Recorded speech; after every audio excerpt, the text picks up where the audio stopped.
Hello and welcome to another episode of the Situation Report, where we do our best every week to bring you the information you need to navigate an ever-changing culture. My name is Jeremy Stolnicker, here with Chad Robichaux, and just so glad to have you joining us today.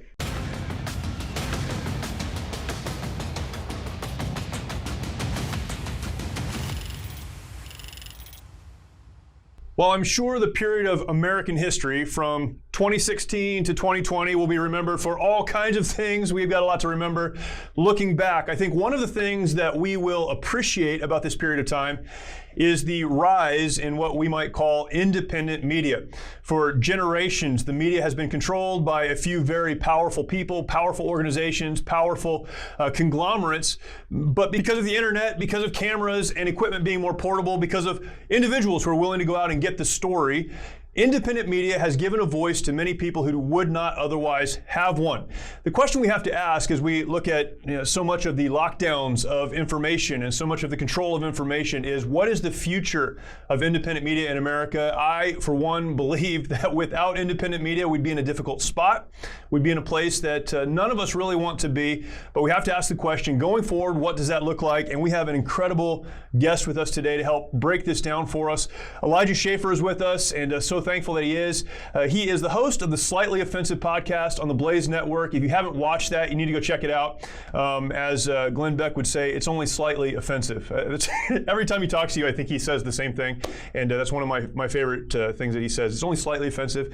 Independent journalist and field reporter, and for this last year covering much of the unrest in our country, including most recently the events in the Capitol. And again, you can go check that out if you'd like to. One of the things Elijah has is a very unique perspective on independent media, and he's dealt with this on the street, during the riots, during the protests, asking questions of people who are out there doing it, and then dealing with much of the media blackout of his content. And so, great conversation, a great opportunity to talk about this. Elijah, again, thank you so much. I know you're very busy, you do a lot of stuff, but thanks for talking about this with us. This is something that is so hard to get our brains around. Yeah, thank you for having me on. I mean, like you said, I'm not just busy because I'm making breakfast late into the afternoon.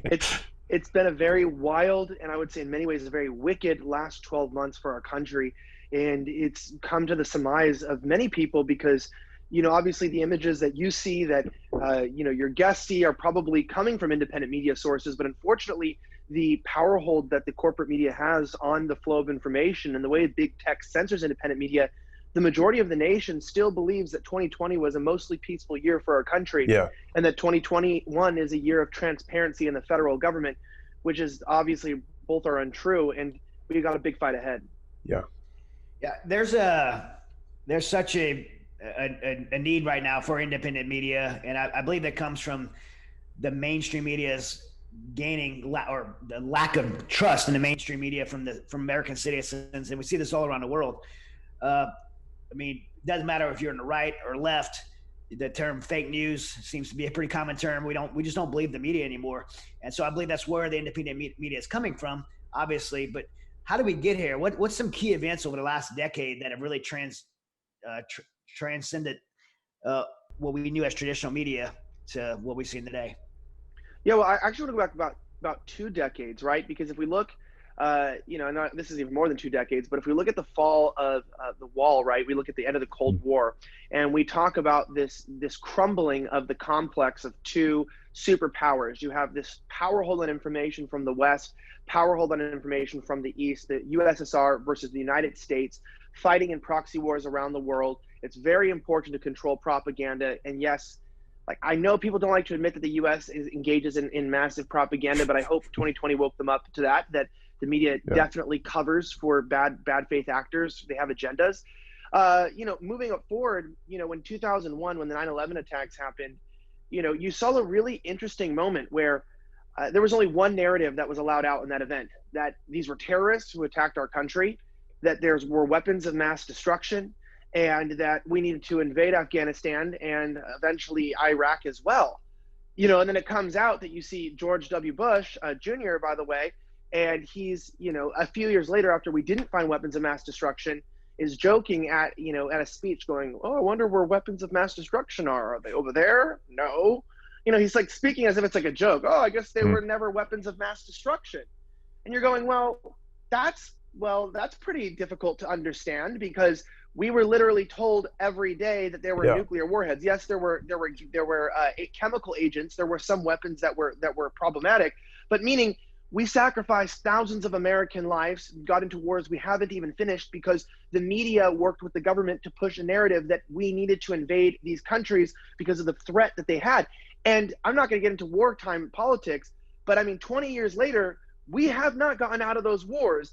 And that media coverage that led public opinion to get involved in those wars and to stay involved in those wars on false pretenses, I think set the nerve for Americans to become very suspicious of the media in general, especially veterans of all people who have served the country, who go, if I'm going to put my life on the line, if I'm going to go overseas, if I'm going to do what I'm being asked for my country, and I love my country probably has the obligation back to me to be honest and transparent with me about what I'm getting into and why I'm getting into it, right? And so now we're in these wars overseas, and the government can't even fully explain what the end result is or the goal is today. And I think that's what leaves Americans frustrated, right? Because we're not just pissed off because someone's giving us, fake or alternative facts, as they say. It's like, not only are some people's family members giving their lives, some of the people who watch this show are currently, giving their lives, or given up body parts, or have given up mental health. I mean, it's very serious. And if the media isn't able to work on behalf of the people, then we have to ask ourselves, who are they working on behalf? That's good. Okay, so with that in mind, what happens next to those major news networks? So the media is not working on our behalf. Again, you're right. You can go back to 2001. Chad and I both, Chad was in Afghanistan, I was in Iraq, both served as Marines. And I remember when all that happened, 9/11, the media narrative, as a young Marine, I was excited for the opportunity to go and, do the work that our country needed done to protect freedom and all of that. And now, in retrospect, there are questions, right? And there are things that I look back on and go, maybe I didn't know everything I needed to know. Maybe I didn't fully understand what was happening. And I think that is common. And then more broadly, the major news networks, including Fox, not just CNN or whatever, but including Fox, I think a lot of folks have said we can't trust them anymore. So what happens to these networks? I think one of the great things about the Donald Trump presidency was CNN had something to talk about every single day. And now they don't have that. Do these networks, do they continue? Do they find a new bad guy? Do they consolidate power? Do they change their model? What do they do to survive? So outside of independent media, classic, what we understand as major news networks, what do they do going forward? I wanted to take a minute to let our audience know about the work that we do through an incredible veterans nonprofit called the Mighty Oaks Foundation.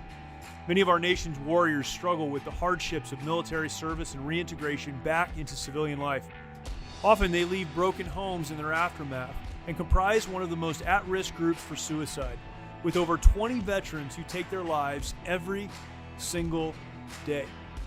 Mighty Oaks tackles this critical issue with our faith-based, peer-to-peer resiliency and recovery programs offered at no cost to our honored servicemen and women at beautiful ranches across the United States. Mighty Oaks has one of the highest success rates of any program available anywhere. Visit mightyoaksprograms.org to learn more about how you can make a direct impact in the lives of our servicemen and women to help them find a new life purpose through hope in Christ. Again, that's mightyoaksprograms.org. Witnessing the transformation that these men and women go through is absolutely incredible. There are no words to describe seeing warriors restored to the lives they were created to live, changing their legacies for eternity. Your support is needed now more than ever and will ensure that our programs are here for our warriors who are in desperate need. Again, the website is mightyoaksprograms.org. Well, that's a really good question. And I think that there's three things that they're actually doing, which is really important. So number one, like we talked about, and I never would, speak poorly of anyone who had enlisted or, wanted to serve the country. But like you said, looking back now, when more information has come out, we go, okay, well, I never regret serving America. I never regret serving my country. Right. But I also want to make sure that the country that I don't regret serving, doesn't take my life for granted, doesn't take my service for granted. They don't look at me as expendable, that Sure. What we're doing is a coordinated effort for my country. Now, going forward now, I would say most veterans, most individuals in law enforcement, people who put their life on the line, have skin in the game, including like conservative family members, dads, moms, are looking to alternative media. Why? Because they're looking for a real person that's not just reading a teleprompter, that did their own research, that's trying to provide the truth. Well, there's a lot of access to that today, right? We have social media, Telegram, Facebook, alternative Signal, we have Gab, et cetera, even from Twitter, we have all these alternatives. Well, the media realized, oh my gosh, we're losing the battle. So what was happening is, as you saw on CNN the other day, they're saying it's not fair that a daytime YouTuber, for instance, I would use myself as an example, is getting better viewership than daytime CNN with billions of dollars of budget. And I know that you're, might be deceived by the elaboracy of this background. I don't work on $1 billion budget. It's close. We're getting close. But I would say that, they go, oh, we've got to keep these budgets, inflated. We got to keep paying people a lot of money to lie. It takes a lot of money to back people up. So they've done 3 very important things. Number one, they've come into YouTube and they've created these trusted source relationships, or trusted news partnership relationships. What that did effectively is anybody who's not in this program that talks about current events has now an 88% less chance of being recommended to new users. So there's that. They did this with Facebook. They did this as well with Snapchat, I believe. They have done this with Instagram, and in some cases, I don't think Twitter's there yet, but it's not just that people who have alternative opinions or are independent are just thwarted. They actually super inflate the news from these mainstream outlets, including more recently, they gave them their own news carousel that shows up at the top of every YouTube page. Now, the reason why I bring up YouTube is because YouTube is the second biggest search engine in the world, right? This is the second largest website in the world, second to Google, and it's owned by Alphabet, the parent company of Google. And so when people go to look for information, just like they Google things, they also Google on YouTube, how do I do this? I'm sure everyone watching this is just typing, on YouTube, how do I change a tire or whatever, basic things, to what's happening or what happened at 9/11, right? So before, you would get all these conspiracy theories and alternative opinions, and you could have this really holistic view on the world. Well, YouTube's decided that because they're a search engine, that information that's not verified from an establishment media source cannot render to the viewer. And viewers, people watching this show, you're not smart enough to decide what you want to watch. So they're going to prevent people's voices from getting out. And to put into perspective how badly that affected channels like myself, I mean, I could go from an average of like 300,000 to 500,000 views per video down to about 30,000 to 50,000 views per video on average on YouTube when they made these changes.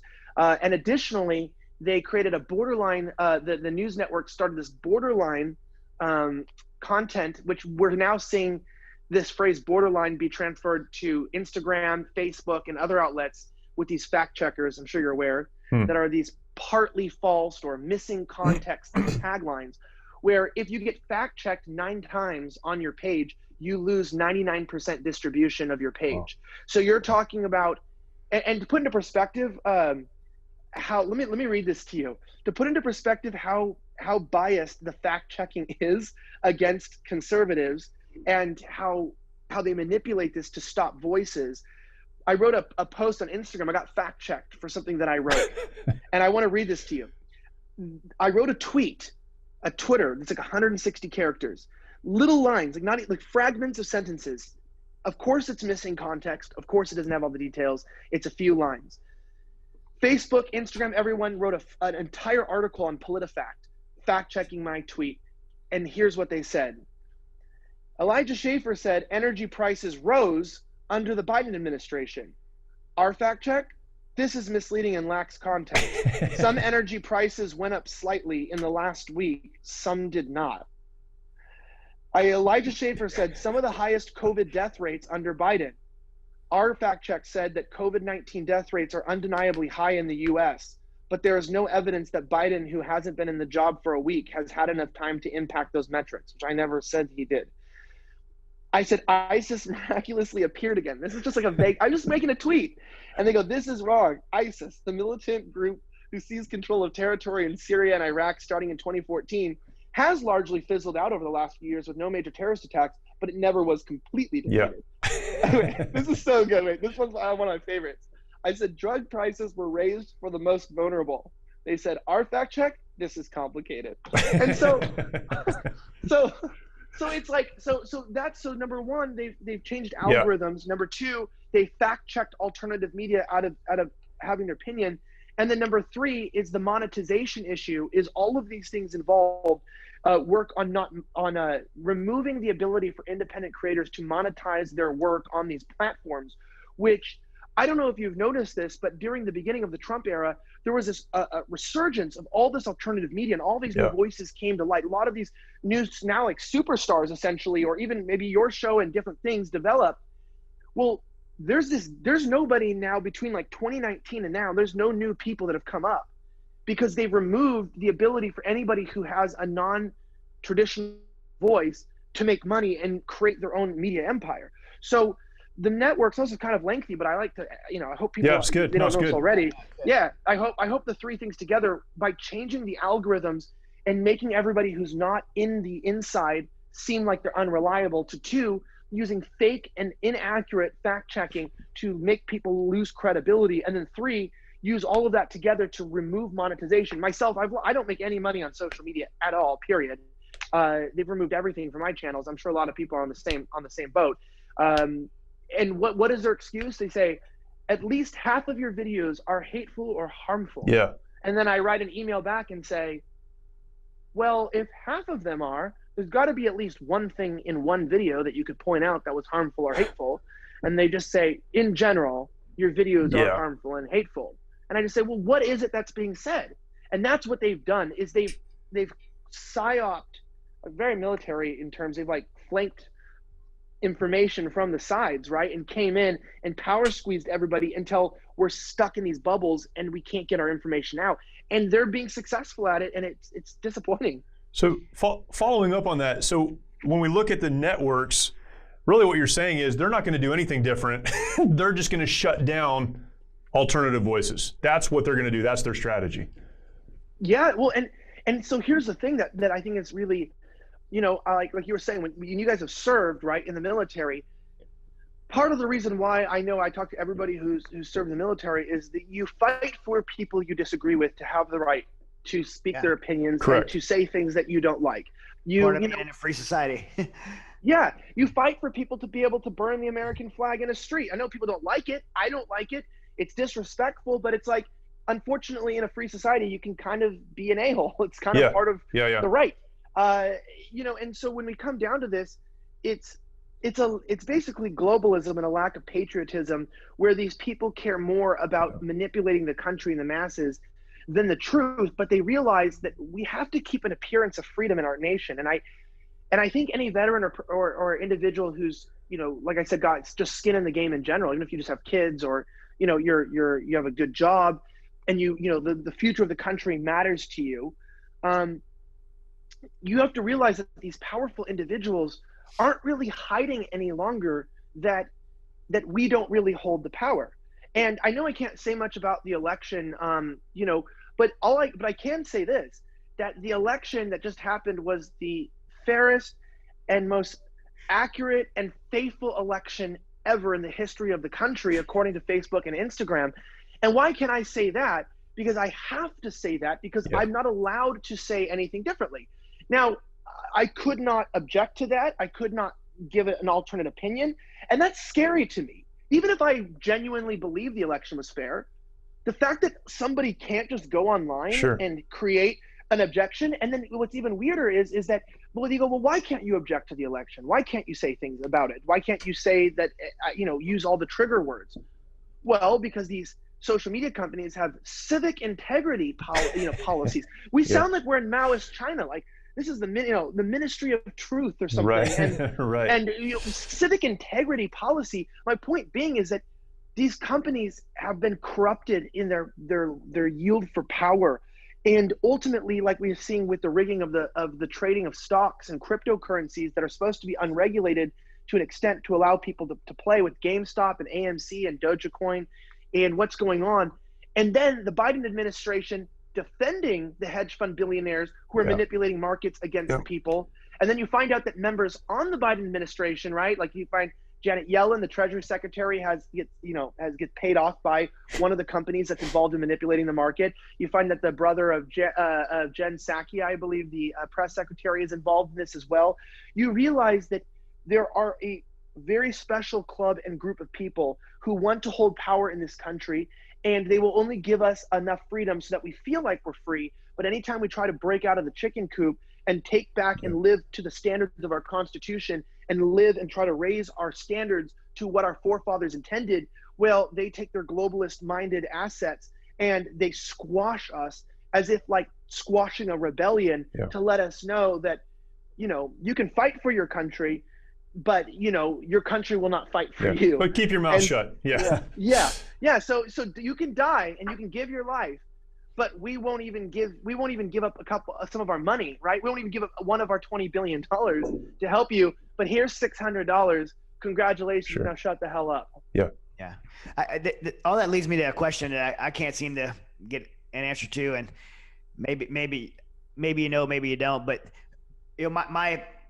my personal Instagram was, I would say, shadow banned, and it was like one moment somebody flipped the switch and I went from, thousands of views and over 1,000 likes to 70 likes it was immediate. And one of the major problems, I think the one thing that makes me so upset about that is that I actually am a paying customer. I pay for ads, and I'm sure you've had this done to you much worse. And I'm sure you've paid for ads and marketing and advertising through your page at some point.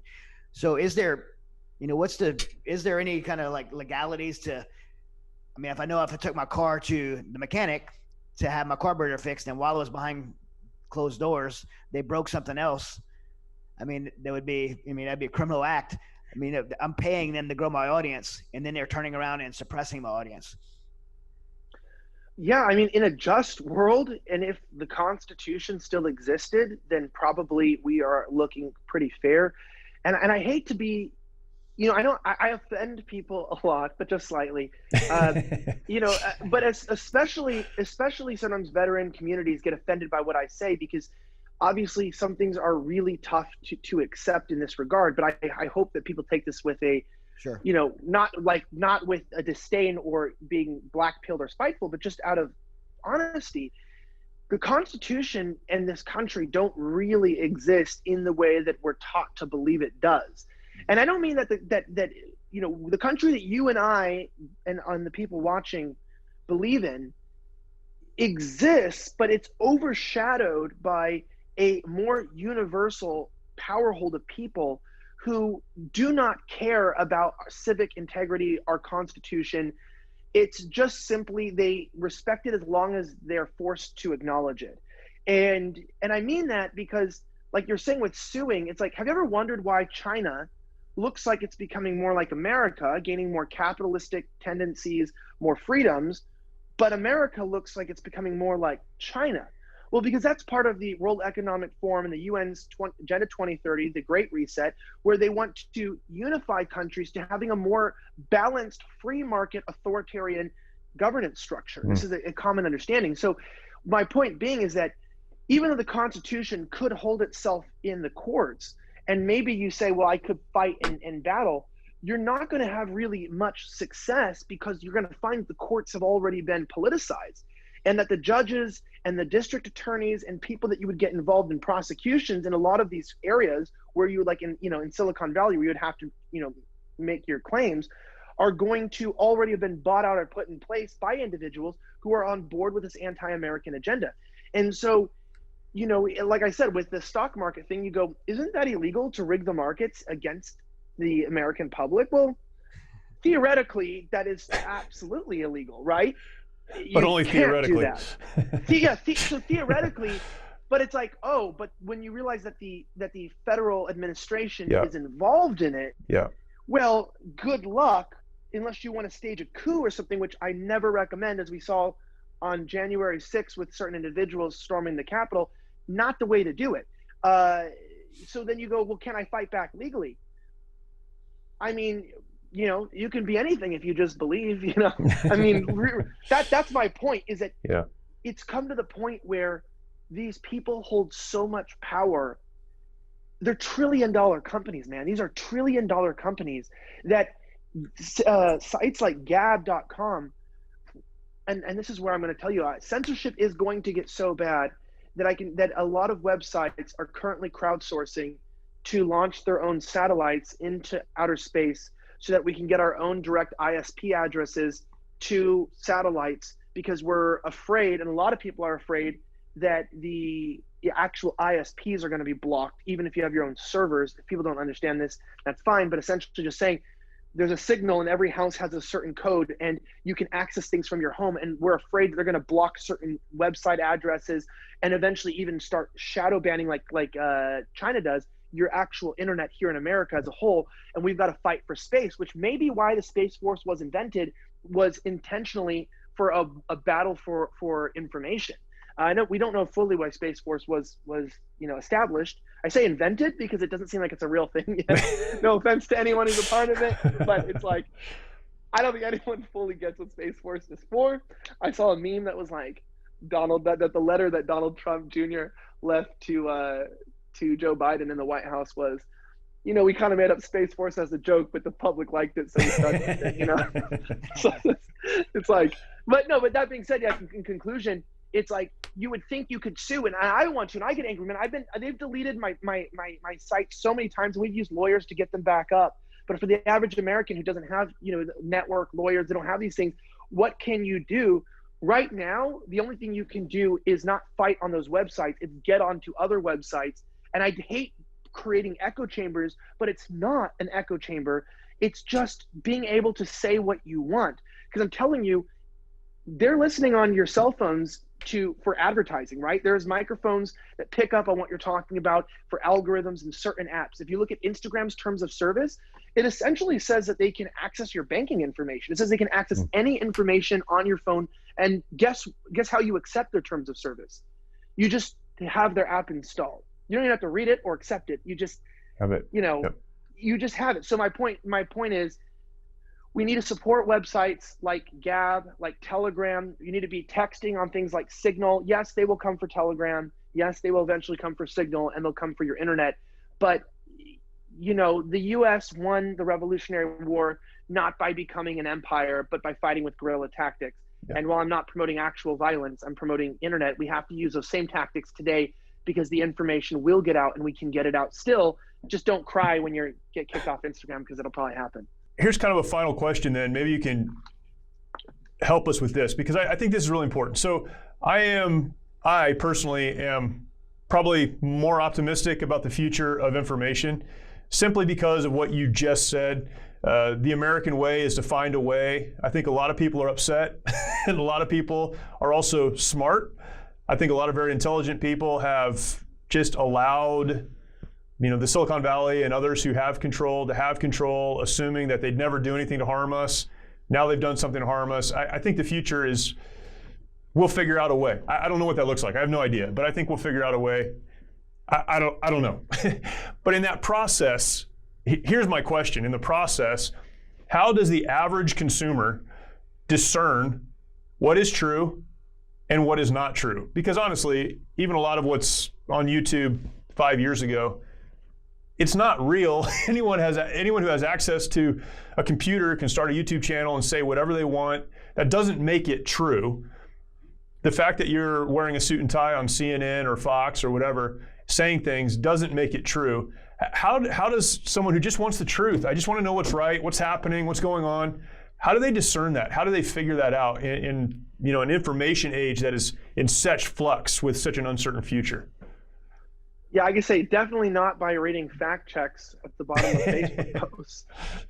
I think there's a certain portion of people, and not obviously your audience, because if they were these people, they wouldn't be watching the show, that are just kind of unfortunately stupid, and they're not going to know things, and they're going to see an article that's like, razor blades being shipped out inside of Dasani water bottles on Facebook, and be like, oh my gosh, you can't buy Dasani water, it's just razors. And you're like, dude, I think I just had that forwarded to me, actually, that exact story. Yeah, exactly. You're like, dude, that's how, okay, those people exist and we love them. And sure, when they get a little buzzed, they tell some good stories. But But the person watching this show is not dumb. They obviously seek out information, and so it's like, well, how do we know what's true? Well, number one, probably what's being spoken about in the media is probably closer to the opposite of reality, is usually what I take. So an example is the Washington Post says, in the midst of this fight between the hedge funds and the GameStop traders, the hedge fund traders are the good guys. That's literally what they said, Washington Post. So you go, okay, Washington Post is saying these are the good people. I'm just going to probably start by assuming that they're not. Right. And investigating what they're saying. Now, I also want to say that it's also important too to not just consume, secondly, the mainstream outlets. Like, sure. we are not subjugated to just following Washington Post, because if you swipe left on your iPhone, it's curated into Apple News, or on your Android in the news app because Google decided it's going to be there. Like, you have to, number two, in any situation where there could be subjective reasoning, you've always got to look.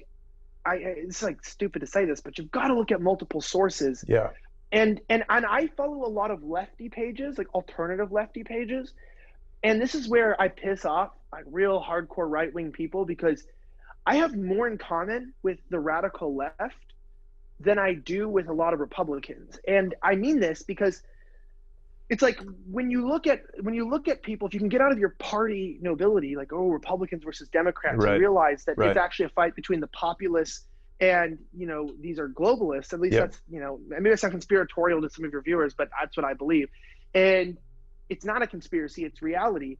Is the radical left, just like the hardline right, as we would call them, radical left, actually think the same things we do. But ultimately speaking, when you look at the people, they are saying the system is broken, it's not working for us, we want answers, but that answer is like socialism. Now, I don't agree that the conclusion is there to institute socialism, but I can agree that the system is broken. Yes. It's not serving the people. And I am just as pissed off when Joe Biden says, I'm going to give you $2,000, and then he says 2,000 is 1,400 plus 600. I don't really want any government money, but I'm just pissed off at the lie as well. Yeah. I just want to be lied to. Yeah, I don't want to be lied to. Yeah, exactly. Yeah. They want free money. I'm just pissed the government is lying to the people again, right? I'm going, okay, when are you going to tell the truth? Yeah. So when I tell people follow people on all spectrums, a lot of times, because the left isn't as censored as the right, if you follow sources that disagree with you, you often find the same challenges to that information that you should be challenging. But you can then three, so we have the first one, right? Look at the ideas. Then two, look at alternative sources.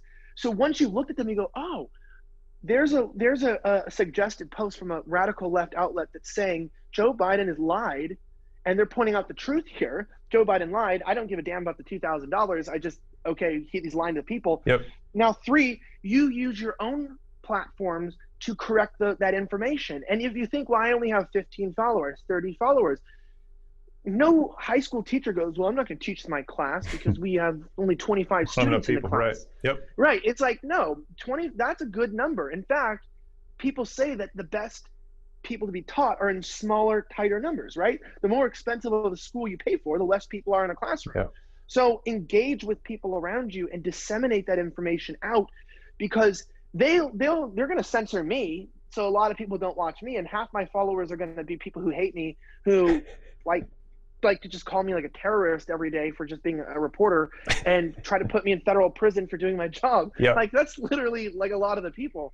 But if you have people in your hometown, people that are your friends and your family, you can engage in civic conversation.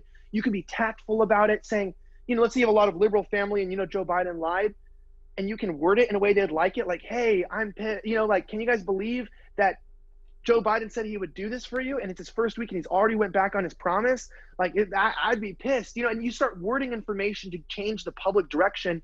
I think that's how we are resilient. I think that's how we get information out. And it's going to be a tough battle. Maybe we have to raise a few billion and launch some satellites with Elon Musk, but who knows? If that's what we have to do, that's what we have to do.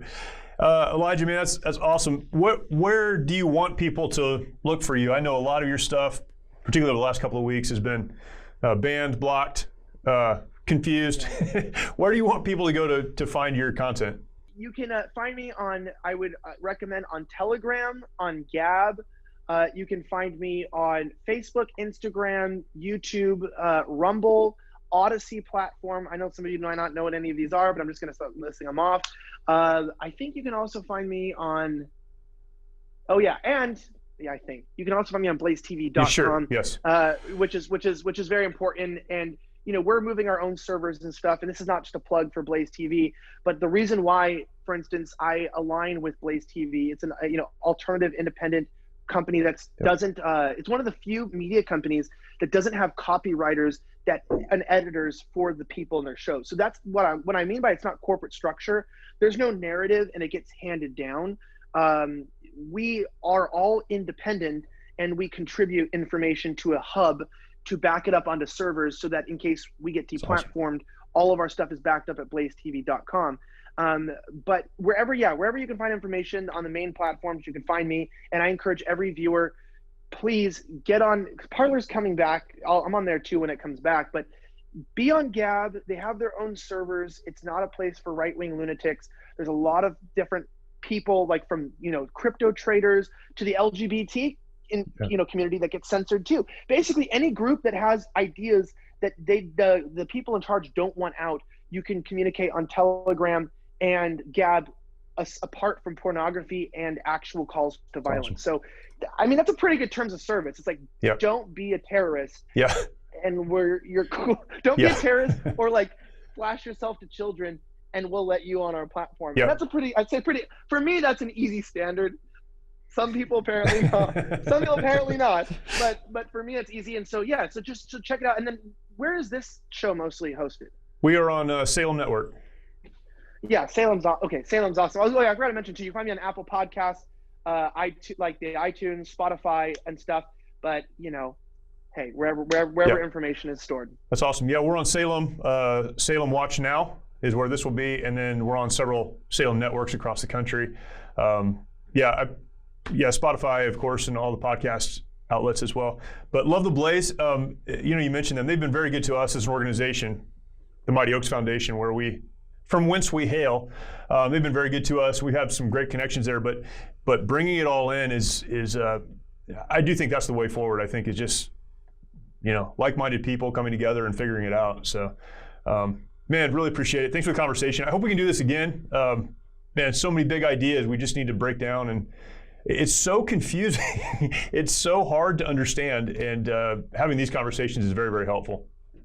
Yeah, thank you guys. And sorry to the audience. I am very wordy. I've been known for having an inability to say an idea in less than 10 minutes, but that's why I get paid to speak for hours a day up for a living. But my apologies to the people who want it quicker. No, that's awesome. Thanks, Elijah. Really appreciate it, man. Thank you for taking the time with us. Always thankful to have guests like Elijah on. And one of the things that I think is wonderful about our show, and we've just been blessed with the opportunity to have guests like Elijah, is that these are folks that are out there doing it. Again, not just people sitting around talking about it or dealing from some kind of a philosophical position. This is what I think. These are folks out there making it happen, dealing with the consequences of it. Elijah, over the last several weeks, has really been fighting a fight, and man, just awesome to be able to have him on and get his perspective on these things. A couple of takeaways that are important, and this is your situation report for this week. Number one, the gatekeepers of information are still doing their best to keep the gate. And as Elijah mentioned, what they're doing is not changing their model. They're simply trying to silence the voices that would oppose the information that they're pushing forward. And we need to understand that. Again, it is what it is. I'm not sure what we can do to change that, but we also need to understand what's happening. It's not that they're going to change their model. It's not that they're going to come together and figure out a different way. They're just going to silence the alternative voices. Be very aware of that.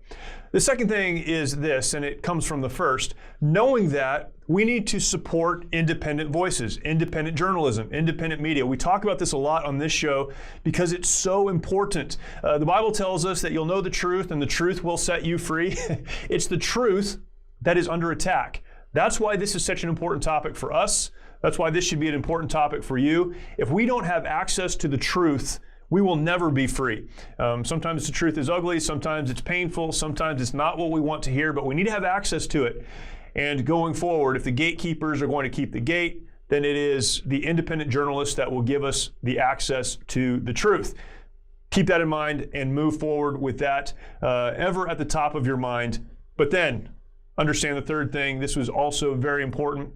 To know the truth, you need to look outside of your particular bubble. This is something we hear again and again and again from conservative, independent journalists, from those who are less conservative. Get outside of what you would normally perhaps consume. If you are more conservative, also listen to some left-leaning voices or vice versa. Look at all of the information out there, put the picture together, and somewhere in the middle, you'll find the truth, and this will help you become a discerning listener. I think it's very dangerous to just accept what a network talking head tells you, as it is also dangerous to accept what someone on your favorite YouTube channel tells you. It's consuming all of it, finding the truth, and then acting on the truth. And I hope that will be helpful to you. Thanks for watching. What a great conversation today. Look forward to talking to you again next week.